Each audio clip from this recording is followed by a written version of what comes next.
This week on the podcast, we're talking about super teams. You know, think Avengers, Defenders, Justice League, Guardians of the Galaxy, all those sort of things. What goes into putting together the perfect team?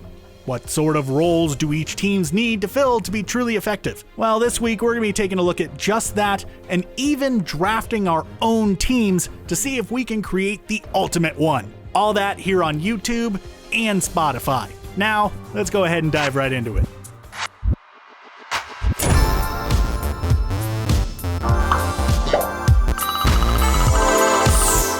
Hey there, everybody. Welcome into the Behind the Screen podcast. I'm John Algetz, and joining me this week is one of the best writers, in my opinion, and also easily the most entertaining Twitterer that I've ever encountered. It's Sergio Pereira. Hey, John. How's it going? Well, you know, I was doing really well up until we had to re-record this intro.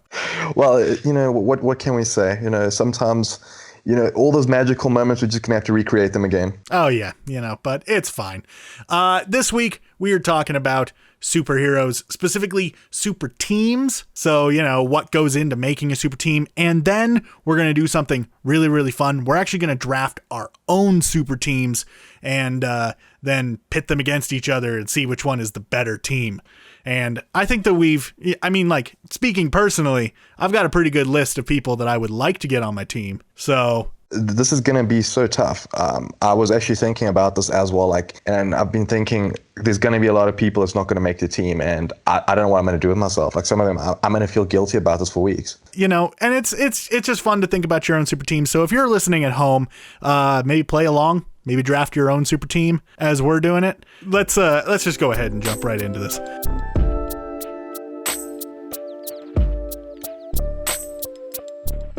So let's start this off by, we're going to be looking at probably the most obvious role. This is the one that, as I was sitting there and I was trying to break down all the different roles and go through and try to figure them out, this is the one that was, I didn't even have to think about it. It just immediately was on the list, and that's the leader. It's the person who's actually there on the battlefield, inspiring all of the other superheroes to greatness, getting them to, you know, push just a little bit harder, give a little bit more to achieve what they have to achieve. And Sergio, I want to know, who is your epitomizes the role of leader? Well, for me, I definitely think Dick Grayson as Nightwing in the Teen Titans. And I think it's because for the reason when the new Teen Titans appeared at that era, it was like the Justice League had lost a little bit of popularity, the Avengers had lost a little bit of popularity, and the Teen Titans just managed to carry it across. And I think, you know, with all the iterations that we've seen of the team, the strongest team has always been the one where it's got Dick Grayson as a leader. Like, as we can say, you know, the likes of Captain America with the Avengers, you know, they have a civil war every couple of years because they're always arguing with each other. I don't mean to make things difficult. I know, because you're a very polite person. So, yeah, I think Grayson definitely, for me, he is leadership material through and through. And it's interesting because he was sort of trained by somebody who you could argue is kind of one of the quintessential leaders. You know, there is some discussion to be had about who's the leader of the Justice League. Is it Superman or is it Batman? And really, they're kind of interchangeable, sort of like Iron Man and Captain America, you could argue, at least in the films, are sort of interchangeable as the leader of the team. But, you know, Grayson's a great example there. And I feel like bringing up Batman is a good segue into the next most important role. And this is the brains. This is the person who, before the battle gets started, he's the one who's, you know, developing the strategy, developing the overall plan for how things are going to go moving forward. You know, your Batman, your Iron Man, you know, things in this case. Are there any, maybe not so mainstream brains that you can think of? I can think of one is Mr. Terrific. I think that's a good example. I think we're seeing now, especially in the new Adam Strange series, you can see how important he is, the way he analyzes things. We saw a version of the character as well on, obviously, Arrow. That was one of the most recent versions I can think of. But I don't necessarily think that the character there was as, let's say, brainy as he was in the actual comic books. But yeah, Mr. Terrific, I think, is a really good example. Another one, Reed Richards. I mean, it's an obvious one. I mean, Fantastic Four. So yeah, Reed is quite he's quite an important one. But yeah, those are the two that stand out besides the obvious Batman or Iron Man. Well, the one that I actually heavily debated including this person on my draft team is Billy Cranston from the Mighty Morphin Power Rangers. Could definitely fill in this role. He like this is a character who he may not have done so much of the like pre-battle strategizing, but he definitely was, providing tech for the team. He helped work on the Zords and but he's a pretty good example like outside of the mainstream. There's another one that we're missing here I think is quite obvious. And it actually just came to me as well, like leading off from Grayson as well, Tim Drake, the third Robin. I mean, he's supposedly like the smartest of them all and the only one who can challenge Batman in terms of detective skills. So yeah, Tim Drake would be another one here. But the next major role is the Bruiser. Now, this is a person who they might not necessarily be the smartest, but if you need someone removed from your path, they're the person who you're going to call. Like they're the one that's going to come in. They're going to hit the hardest. They're going to take out a wall. They're going to fight an army single-handedly. They're the muscle behind your team. Some great examples of this. Obviously, you've got Hulk from the Avengers, Thing from Fantastic Four. You could argue that Groot is the muscle or Drax for Guardians. Justice League gets a little bit harder to like really narrow down who's the muscle for the main seven. I mean, I guess the movie presents Aquaman sort of in this role because Jason Momoa Aquaman is a little bit more beefcakey than your traditional Aquaman. That is true. I mean, also Wonder Woman as well, I think, can also be counted as a bit of the muscle there. I mean, we've seen that she can pretty much squash entire armies on her own. So, and you brought up Wonder Woman as potentially being a bruiser. The Justice League film actually presents her. It does present her as a bit of a bruiser, but I would argue that it presents her the most as the mascot, which is maybe not the best name for this role, but it's sort of the heart and soul of the team.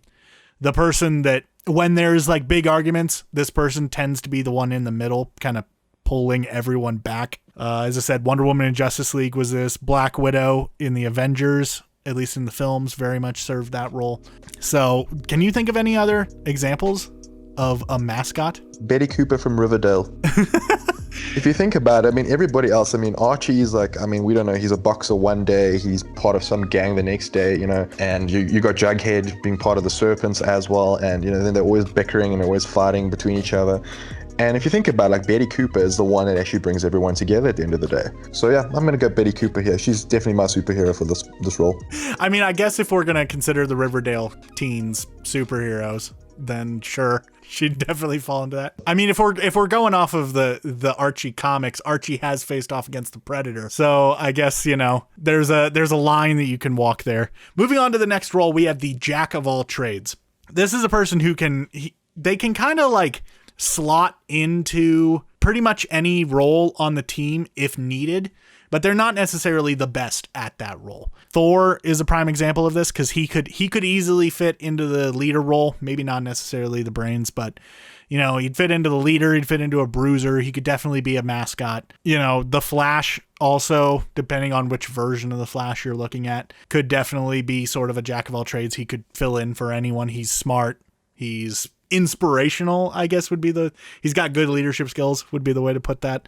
And everybody likes Barry Allen. So, I mean, unless you're one of those people who's like a diehard Wally West Flash fan. I do like the Wally West on Arrowverse, that interpretation of him, at least. Speaking of Arrowverse, our last role actually, Green Arrow is one of the prime examples of this role, and that is the non-powered, highly skilled member. Every super team, without fail, has had, I mean, with the exception of like the Defenders, obviously, or like Fantastic Four don't have an example of this, but your like bigger super teams have an example of somebody who does not have superpowers, but who is just like insanely good at something, almost to a superhuman level.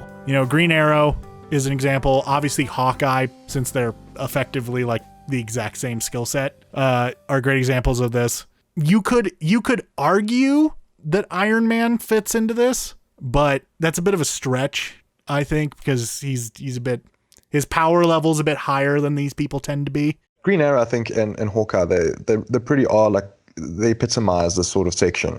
I do see that they're non-powered, highly skilled member. They are like very, very much that. It's always like, I always find it's like, everybody's fourth favorite like superhero of a team. I know it's going to upset a lot of Green Arrow fans, but it's the truth here. I mean, it's like, you like the other characters a bit more. Yeah, I mean, like, we have to be very careful here because if we talk too much crap to like Hawkeye, Rob Keyes is going to come after us. I just think it's a weird character though, because I don't know, Hawkeye I've never connected with the character. It's like, okay, cool, you can shoot a bow and arrow. Well done, Rambo. Who cares, sort of thing. But yeah, I don't know. Yeah, we better watch out because we're going to be getting some very angry tweets here real soon.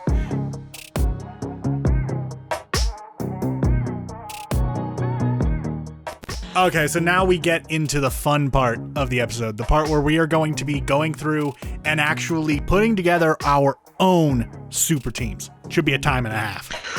This is going to be a tough one. Like, both of us are going to be speaking to each other afterwards and saying, oh man, I should have thought about that one. I can see it already. Yeah, it's going to be either that or we're never going to talk to each other again because we're just going to get so heated and so angry about this that we're just going to fan block, be done. But we do have some rules for this draft. We are limited to 3 heroes from any specific company. We are allowing basically anybody who you can make an argument, like a serious argument. Sorry, Riverdale, but that's not a serious argument, as being a superhero. So if you want to pull from DC, Marvel, Valiant, Teenage Mutant Ninja Turtles, whatever, we're allowed to pull from whatever. No similar heroes. So like, don't pick Superman and then later on pick Supergirl. Like, you're basically just stacking your team with 2 Kryptonians and it's lame. You must specify which version of the character that you are choosing. So if you're choosing Superman, which version of Superman are you going with? New 52? You're going to do Kingdom Come, Lois and Clark? Like, which version are you doing? If you choose Lois and Clark, Superman, by the way, bonus points. No, definitely not. No godlike beings. When I say no godlike beings, I mean no Celestials, no no Archie. No Archie, yeah. And no villains. If you can make an argument for a character fighting alongside heroes, so like Catwoman or even Harley Quinn, you can kind of make that argument, then yeah, we'll allow it, but don't try to put Thanos on your team. Remember, the villain is the hero of his own story, so therefore he's the hero to somebody. We're not getting into this philosophical debate. We just don't have time for that. So we're gonna start things off with the leader, and I'm gonna let you choose first on this one, Sergio. So who is your pick for the leader role and why? Okay, so this should come as no surprise, judging by the first round, but I'm still gonna stick with Nightwing, and I'm gonna use a Nightwing from obviously the Marv Wolfman, George Perez run of the new Teen Titans. I still think that version of the character is supreme. He showed a lot of leadership, especially when the Teen Titans went up against Deathstroke so many times. And, they always overcame Deathstroke. And I think that is just one of the main things, like the huge villain like that's is a mercenary and, he's super powered and he's taken on so many heroes. And here you got Teen Titans, like a bunch of teenagers actually managing to stand toe to toe. And I think it's all because of Nightwing's leadership. That's a good pick. And honestly, I'm a little relieved that you went with a pick like that. I was expecting like a Superman or somebody grand, because my leader pick, he's a fantastic leader. This is a character who might not be able to stand toe to toe with someone like Superman, but honestly, I think is one of the best team leaders that we've ever seen. And that's the thing, is that we've seen him most in the context of a team leader. I'm of course talking about the greatest Power Ranger of all time. My leader is Tommy Oliver. Tommy Oliver over Jason. Are you kidding me? Here's the thing. I am choosing current TV canon main universe Tommy Oliver, and the reason why I'm doing that over somebody like Jason is a fantastic Red Ranger, but if you're talking in terms of sheer power level, current TV show canon Tommy Oliver has it all. He has access to something called the Master Morpher, which, if you're not aware of what the Master Morpher is, it's a device that allows him to not only morph into his Mighty Morphin green form, his Mighty Morphin white form. He can morph into those two. He can also morph into Zeo Ranger 5 Red. And in the show, at least, we see him morph into Dino Thunder. In the Soul of the Dragon comic, we see him use Turbo, but because he doesn't use it on the show, I'm not going to include that power set. So he can morph into 4 different Ranger types. Come on! You pathetic Power Rangers are finally going down! Okay, now we're going on to Brains, which I will be first pick for this one. Brains, here's the thing. I wanted to try to steer away from like the most recognizable heroes for that role or for any of these roles, but I felt like I would be remiss to not pick Batman for the role of Brains. But I am specifically going with the Dark Knight Returns version of Batman. And the reason why is that is probably the version, like outside of the Batman Beyond version, which was I was debating between those two, is probably the version of Batman that has the most experience. Yeah. So that's my pick for Brains. Who do you have? Well, that was the thing. I was actually thinking originally, like a while back, I was also like, Batman was, I think, for me, it was the first choice that I always go for. And I mean, obviously, he's one of my favorite comic book characters as well. Mm-hmm. But actually, when I was thinking about Batman, it got me thinking a little bit further than Batman. And it is a character from the Batman, mythos. But actually, my brains is going to be Alfred Pennyworth. I always look at Alfred Pennyworth as the person who's always guiding Batman at the time, because whatever Batman's doing, he needs somebody to actually be feeding him intel.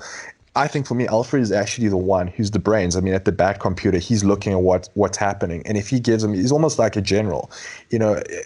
Batman's going into battle, he's going into war, but if a general is not actually planning the moves, not looking at the moves like on the screen and seeing the full picture, he could actually have sent Batman to his death like numerous times already. So for me, I think Alfred is definitely the brains of my operation. That's a great pick for the brains. But now we're moving on to Bruiser. So you've got pick on this one. So give me your Bruiser pick. All right. We had a brief discussion about this earlier, I remember, but I'm going to go with Wonder Woman from the DCEU. And I'm going with her basically for that reason is that, I mean, what we saw her do in the Wonder Woman movie where she just like took on an entire army on her own. I think, from what we've seen of Wonder Woman and the parts where they've actually been together, with the rest of the Justice League. I mean, look at when she took on Doomsday, with Batman and Superman. They didn't have a chance in hell against Doomsday. And Wonder Woman is going like toe to toe with this like Kryptonian monstrosity. And that's a pretty good pick. I considered her for the mascot role. However, my pick for Bruiser, here's the thing. This would be a very interesting matchup, I think, to watch Wonder Woman take on my pick, which is Todd McFarlane's Spawn. Oof, that is a good one. I'm going with the original comic run of Spawn. However, I would like him still to be voiced by Keith David, if possible. Spawn, to me, like, he brings the firepower, and he brings, like, he has basically the entire power of hell behind him to be able to demolish, demons and stuff. So he's probably going to be able to manage to take out, whatever goons the supervillain of the week is sending at our heroes. It's a good matchup. I mean, you basically got God versus devil there, basically angel versus devil sort of thing going on there. Which actually, now that you mention that, we're going to move on into the mascot draft. And my pick for the mascot, it's actually kind of funny that you mentioned, gods versus demons, because here's the thing. If we were drafting these teams and actually taking into consideration personalities, this pick with my last pick probably wouldn't work. But for the mascot role, I am choosing Sister Shannon from Warrior Nun Arella. I never saw that coming, I'll be honest. Now, this might be recency bias because I did watch the Netflix series a little while ago, and I did a ScreenRant video about it, which got me reading the comic. But for those of you who don't know who Sister Shannon is, Sister Shannon was the main character of the Warrior Nun comics. She was the Halo bearer, or whatever you want to call her. So basically, she has like the power of God. Is what she's fighting with, what she's working with. Like, to me, when you're thinking about like the person who's going to hold a group together, to me, a nun is going to be able to do that hands down, because like, who's going to want to try to argue with a nun? Not very many people. Okay. Well, let me go into my pick here, and my cut is actually Michelangelo from the Ninja Turtles. It's pretty simple, like whichever version you want of him. I don't think the characters change very much across a lot of the versions. He's still got the same sort of personality. He's bubbly, he's fun. You always see, like, with the Turtles is an interesting dynamic. You got Leonardo, who's a leader. You got Raphael, who's, sometimes butting heads as well with Leonardo. And Donatello is kind of, he's off by himself, building his gadgets. And sometimes, there's a bit of fraction in the team. You feel that there's a bit of tension. And Michelangelo is always the one who brings it all back. Whether it's like by bringing in pizza or, by cracking jokes or whatever. He's the person actually who's the heart and soul there. All right. So next up, Jack of all trades. It's your pick. Give me your Jack of all trades for your team. This one was a tough one as well. I mean, I actually went back and forth about this, and I mean, I changed the name so many times. It was every possible name you can think of, but I eventually settled with Storm from the X-Men. And the reason for this is that Storm is like, she can fit into pretty much, as you say, most of these categories because she's super powerful. She's also been a leader. She can also bring the team together. And I mean, you know, we saw what she did to Toad in the X-Men movies. You know, she like when a Toad gets struck by electricity with that horrible line. But Storm, for me, I think she's just definitely she's a character that I think she needs to be on this list. That's the main thing. I'm like, no, Storm needs to be here. So where does she fit in? And I eventually said, well, this is the obvious one. I've missed it. And Storm fits like all these categories. So yeah, I think Jack of all trades is definitely Storm. So yeah, my pick. This one's an interesting one because I am a big fan of the Earth 2 comics in DC, specifically the arc before the world exploded, basically. And so I wanted to include somebody from that comic run on there. And I found the perfect place for this guy, and that's why I'm putting Val Zod as my Jack of all trades. Ooh, that is a good one. The Earth 2 second Superman, for those of you who don't know who that is. He just, you know, to me, he works so well in this sort of like everyman position, and I just think that honestly, you'd definitely be making a mistake to not include a Kryptonian on the team somewhere. It's just too much power to not have. So that's why I chose Val Zod Superman. Now for the final role, the non-powered person who's just really, really good at stuff. I've been waffling a little bit back and forth on this one. I knew that I wanted to include a Marvel hero here because mainly just because looking at my list, I don't have anybody from Marvel. This is a little odd considering that I'm a Marvel fan. So I thought to myself, you know, I was like, am I going to have Hawkeye? Like that's the easy pick. But then I remembered there's another person who could fill this role that we haven't really seen on a super team in quite a while. And that's Punisher. Ooh. But the thing is, would the Punisher work well on a team? I mean, Frank is a bit of a loner, and, you know, is he going to fit? I think that if you get him into a situation where it's very obvious that he either works with a team or it isn't going to get done, I think somebody who is very much like complete the mission at all costs, he's gonna at least tolerate being on a team long enough to do what has to be done. Who you got? All right. Well, for this one, I went with a bit of an unexpected choice. It's actually one of my favorite comic book characters, and it's not Marvel or DC at all. It's from Valiant, and it's Ninjak. The reason for this is Ninjak is a ninja, and I've just decided, you know, when I was growing up, I wanted to be Michael Dudikoff in American Ninja. That is literally all I wanted to do with my life, and Ninjak is like the closest thing. I mean, first of all, he's a spy, and he's a ninja. I mean, that's all you need in your team, basically. And if you can't have Batman in your team, you might as well have Ninjak. There is never a bad time to add a ninja to your team. Exactly.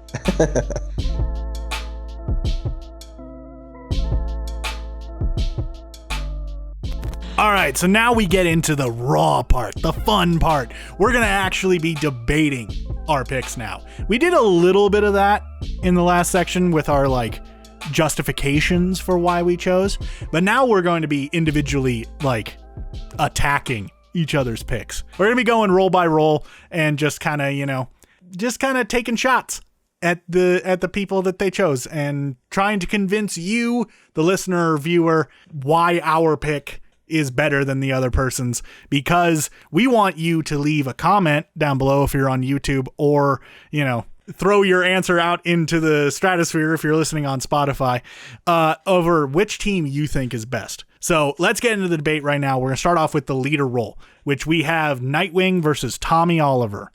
So start us off, Sergio. Obviously, what I said with Nightwing, and it still stands. He's Teen Titans. When you think of Teen Titans, you think of the version that he led of the team, and all the people that have come through the team. You know, they've effectively been able to coexist as a unit because of Dick Grayson. And most importantly as well, if you think about it, Grayson has stepped into Batman's role several times. So he's led the Bat family effectively.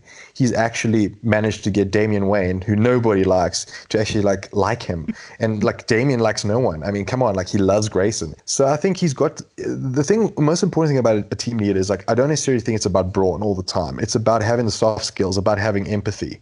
And I think that's what separates Nightwing from a lot of other leaders. He's got a lot of empathy. You can see he struggles with his decisions sometimes as well. But at the end of the day, he makes the right decision for the team, not just for himself. He's not a self-serving leader. He's a leader that's for the whole team. And that's why I think, for me, Nightwing is solid in that sense. Tommy Oliver, as I said, the thing with the Power Rangers, you still got Jason's like shadow lingering over him. I mean, yes, okay, Jason wasn't really around for that long compared to Tommy, who's now basically, he's been part of like the history for ages, but he effectively stole somebody's role if you think about it. Like, Tommy just came in onto the show as like, oh, look, I'm the Green Ranger now. Ooh, I'm so cool and doing these like kicks and making noises while I make kicks. And Jason is like there, leading this team and this young team, whatever. And suddenly like Tommy just pops up, steals Kimberly and steals the team as well. I mean, come on, man. Like what sort of leader does that? That's a little bit dicey. That's like a corporate move. That's like one of those like, that's one of those suits moves where they're like looking for an opportunity and then they just go inside there and then they take a gap and then suddenly they're your boss. Like, suddenly you were having lunch together and suddenly they're your boss. Yeah, but I feel like right there, you're judging a person purely upon something that he did solely as a teenager. It's worth pointing out that Tommy has been doing this for 20 plus years. And yeah, sure. Okay, I'll give it to you. He might have stolen leadership away from Jason, but then he proceeded to lead the crap out of the Mighty Morphin team. He continued leading them through Zeo, a little bit of Turbo, but we're not going to talk about Turbo because Turbo sucked. And then he came back and he didn't just serve as a mentor, but also as a good team leader for the Dino Thunder team. And in that situation, he showed some of the best leadership because not only did he help this new team of heroes rise to the occasion, but he himself stepped up to fix some mess that he helped cause with Mesogog, and he just completely crushed it. He stepped into the role of the Black Dino Thunder, which was technically not the team leader, because technically Connor was still team leader there, but he was the mentor there. And then years later, he comes back when, the dimensions are in danger during Ninja Steel, and he not just helped save all of existence, he helped lead that team and showed that he's got what it takes to be the best leader. Don't get me wrong, Nightwing, he does a pretty good job, but no matter what Nightwing does, he will forever be in the shadow of Bruce Wayne. All right, that's enough time spent on the leaders. Let's go into the brains. You got Batman versus Alfred. I feel like this is pretty clear cut. Alfred's cool and all, but he's not Batman. You could make your argument, and I'm sure this is what you're going to say, about how Alfred raised Bruce Wayne. And that's true. I'll give you that. But Batman not only stepped up as the world's greatest detective, but as much as I know that I say that like we aren't going to be like really diving into who would win in a fight, if we bring that in, Batman's going to mop the floor with Alfred. Just straight up. Yeah, fair enough. I mean, I think obviously if we're talking physicality here, I mean, we're also talking about, a couple decades, obviously Alfred is a senior citizen and you should not be beating up senior citizens. That's my belief there.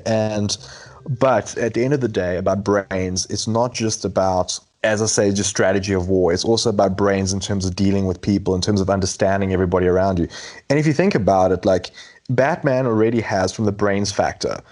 He's already, a lot of people distrust him because obviously he's very sneaky and he's very conniving. I mean, come on, he basically tapped the whole Justice League. He pulled a CIA move on them so he can just and develop the whole tactic to take down his own team members. Yes, I mean, you can argue that that's brainy, but Alfred gains people's trust. He also has the ability and the strategic thinking to make allies of people around him, so people trust him. So this is why I think his brains are not just necessarily as you say, creating tech and plans for war, but he's also got the ability in the brains of understanding how to speak to people. He's got EQ as well as IQ here. Which, that's all well and great if you're filling in the mascot role, but if you're talking about brains, you just need somebody who's going to be able to think on their feet, be able to plan out for basically any situation, and who's going to have the ability to provide all of the best tech for their team. That's Batman in spades, baby. So then tell me, why did Batman in the Dark Knight get bitten by Rottweiler? Why didn't he plan for that? Where was the brains there? Fair, but I'm going to chalk that one up to him being a bit on the older side. You know, sometimes you don't move as fast when you're older. This is just, you know, a fact of life. But I bet you the Dark Knight Returns Batman still going to be able to move faster than Alfred. Well, at that stage, Alfred's already like 6 feet under, so yeah. Well, okay, this version of Alfred, if you put them at, you know, face to face. Now, moving on, we have the Bruiser role. This one is Spawn versus Wonder Woman. Hit me with your argument, Sergio. Well, as I've said, I think Wonder Woman is a heavy hitter. We saw her take on Doomsday already. She's taken on, I mean, at the end of the day, she's taken on armies. She's survived, like, you know, through world wars. And yeah, I mean, I think every single challenge that she's faced, whether it's another god like Ares or if it's like, you know, the likes of Cheetah, she knows what she's doing, and she's a massive, I mean, for this is about brawn here, and I think that she's got all of that. You know, like when she's going to smack you, you're going to go into the next continent. She's going to hit you so hard your family's going to cry at home. So yeah, for me, I think that Wonder Woman on this side, you know, she's definitely going to have advantage over Spawn. And I think with Spawn, it's like, I will give you this, like, I think it will be a very close fight, because this one I think is going to be all about strength and, you know, beating the crap out of each other. And yeah, I think Spawn will give her a fight, like, will give her a run for her money. And I mean, he's obviously got the powers of hell behind him, but I still think, you know, there's something about it, man. I don't know, the lasso of truth around Spawn's neck, and I think he's gonna bend to a whim there. I think so. I don't know, dude. Like, to me, Spawn, like, yeah, as you say, it's going to be a close fight, but I think that Spawn's going to come out on top, largely because not only is he, like, in regards to superpowers, he is stacked.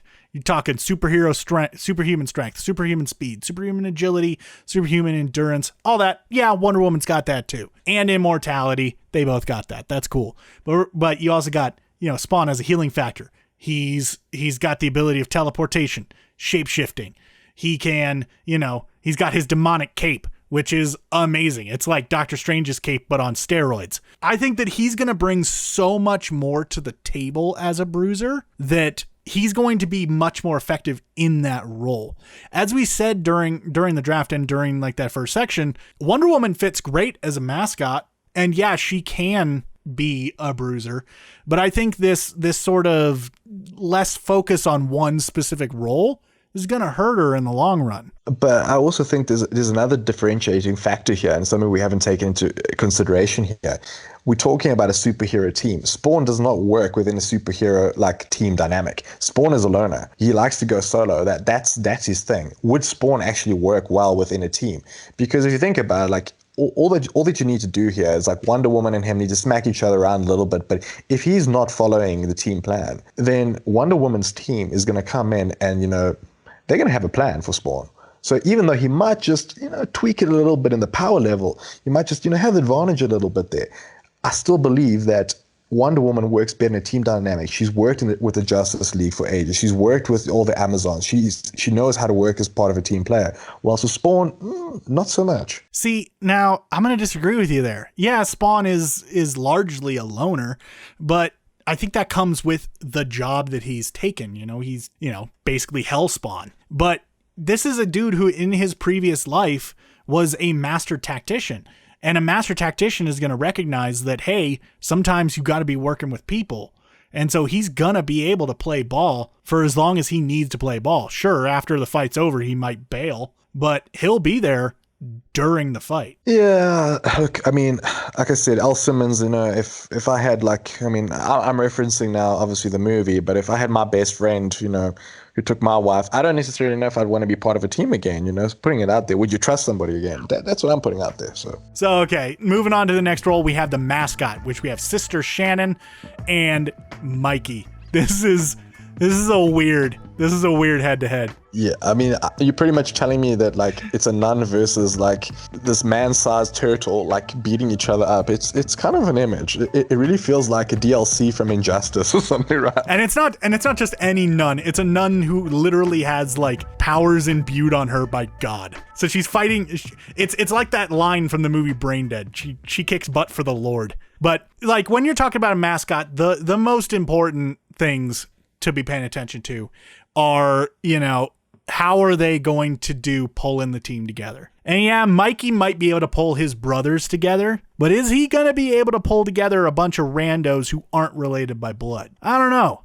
But Sister Shannon, being a nun, she has that experience working with people as a nun, because that's part of the job. So she's going to know how to talk to people, how to reach people. Mikey, if they're not family, I kind of doubt it. Yeah, with Mikey, though, I disagree there, because you've got the likes of Casey Jones and April O'Neil who've, like, basically become part of the Turtle family. I mean, obviously we're going to the animated series here and with Splinter. And I believe that he's always been able to pull together a team. And if we're going to look at other versions of the character, I mean, even in the latest TMNT comic book series, they've got, like, a school of other, like, mutants where they're training up, like, young mutants to obviously defend themselves, and they've expanded the whole turtle family with, you know, a new Ninja Turtle as well. And I just think that Mikey has that. He brings people together. And the thing is, he's a mascot of a team that's facing interdimensional threats. I mean, we're talking about the Krang, we're talking about Shredder, Bebop and Rocksteady. You know, they're facing these huge threats on a day-to-day basis. Yeah, okay, they've got the Foot Clan and they've got the odd, mugger in Manhattan. But at the end of the day, like, they're facing massive threats as, like, these four teenagers who so happen to be turtles, and you've got one of them that actually manages to keep everything together. I mean, can you imagine just fighting interdimensional threats? I mean, with the ScreenRant team. I mean, you want Michelangelo on your side, man. Come on, it's true. But, like, here's the thing. If you're talking about, like, who these people usually fight, Sister Shannon literally fights the devil. Krang, yeah, he's a big interdimensional threat, whatever. He's a brain inside of a suit. She fights the devil, Lucifer, and his army of demons. She's basically the Doomslayer as a nun. But you know what? Like, she's fighting the devil. So what? So does everybody else on Twitter every day. That's what I'm saying to you. Like, that's just the truth here. Like, it's like, okay, you're fighting the devil. Yawn. Who cares? It's like we've seen Arnold Schwarzenegger beat the devil at End of Days. I mean, come on. Yeah, but do we really want to talk about End of Days? That movie wasn't exactly what you would call good. I strongly believe it's the Citizen Kane of our time, so I disagree with you there. But yeah, I didn't realize I was bringing a troll onto the show. But anyways, with that ridiculous tangent out of the way, let's move on to the jack of all trades. We've got Val-Zod Superman versus Storm. Now, okay, I feel like when it comes to a jack of all trades, we're looking at somebody who can fill multiple roles. Val-Zod, he may not be the best leader, he may not be the best brains, but he does fit in really, really well as a mascot, because honestly, reading through those Earth 2 books, he's just a likable guy. I mean, chalk that up to, like, being relatively naive, and he's got this very, like, childlike wonder to everything. It's adorable, and everybody really likes him. Plus, on top of that, he's a Kryptonian. So that is like the best that you can hope for a backup bruiser, because it's a Kryptonian. Like, we all know what Kryptonians can do. They are basically gods without being gods. And I mean, this guy, Val-Zod, managed to stand toe to toe with regular Superman while Superman was being controlled by Darkseid. That's not nothing. Storm is respectable. I really don't have much that I could say against Storm, other than the fact that I'm pretty sure that if you put these two against each other, that Val-Zod could just, like, drop a car on her.